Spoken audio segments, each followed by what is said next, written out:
Imagine for a second bringing your mum to hospital with COVID-19. She's struggling for breath, and even worse, just last night, her husband, your dad, has died in the same hospital. This was the situation a Spanish family faced only a few days ago when doctors didn't have a bed for their mother. Her children are trying to comfort her here outside the hospital. We hope she's still alive, but all across the world, doctors are making life and death decisions about who gets treatment and who doesn't.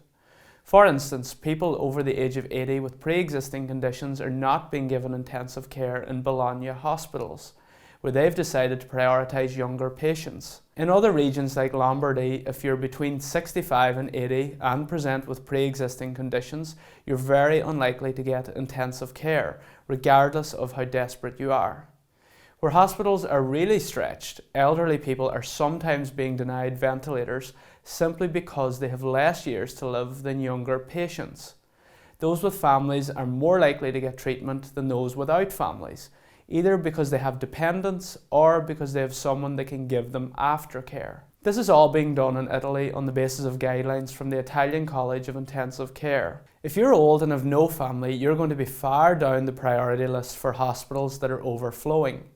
And now disability groups are expressing fears that people with certain disabilities are also going to be spurned in countries where the health service is barely coping. The reality is, when you boil it down, decisions are not just being made on the basis of who is most urgent and can survive the disease.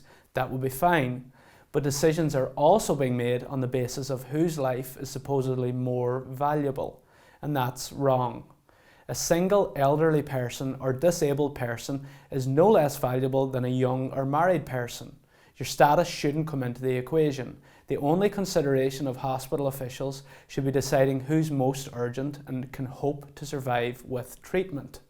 If an older disabled person is in need of urgent care and can be saved, they should be just as entitled to intensive care as a young person in the same condition. Decisions have to be made on a case-by-case basis if our hospitals hit breaking point, not dismissing whole categories of people based on their date of birth or ability. The utilitarian model doesn't work, as it wrongly discriminates in the most inhumane ways. If you don't agree with me, at least you'll concede that the older person has been paying taxes for much longer, so maybe that should qualify them for an equal chance of treatment.